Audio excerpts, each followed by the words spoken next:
কারো ভোট কেন্দ্র দখলের পরিকল্পনা থাকলে ভুলে যেতে হবে। ভোট কেন্দ্র পাহারা দেওয়া হবে বলে জানিয়েছেন এনসিপির আহ্বায়ক নাহিদ ইসলাম। সকালে রাজধানীর রামপুরা নির্বাচনী প্রচারণায় এসব জানান তিনি। নাহিদ ইসলাম বলেন, জুলাই অভ্যুত্থানের পর এই নির্বাচনের মাধ্যমে দেশকে এগিয়ে নিতে হলে 10 দলীয় ঐক্যজোটকে বিজয়ী করা ছাড়া অন্য কোনো বিকল্প নেই।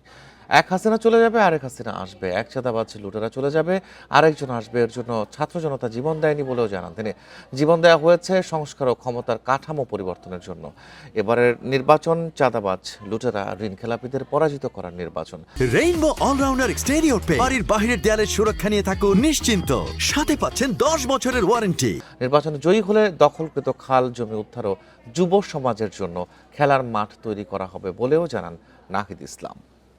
ভোট কেন্দ্র দখলের যদি পায়তারা থাকে, সিল মারার যদি পায়তারা থাকে, সেই পায়তারা আপনারা আগেই ভুলে যান, কারণ সেটা সফল হবে না। প্রিয় সংগ্রামী বন্ধুগণ, আমরা এবার ভোট দিতে আসব, আমরা ভোট কেন্দ্র পাহারা দিব এবং জনগণের প্রকৃত বিজয়ে আমরা ছিনিয়ে নিয়ে বাংলাদেশকে মানুষকে বিজয়ী অর্জন করব।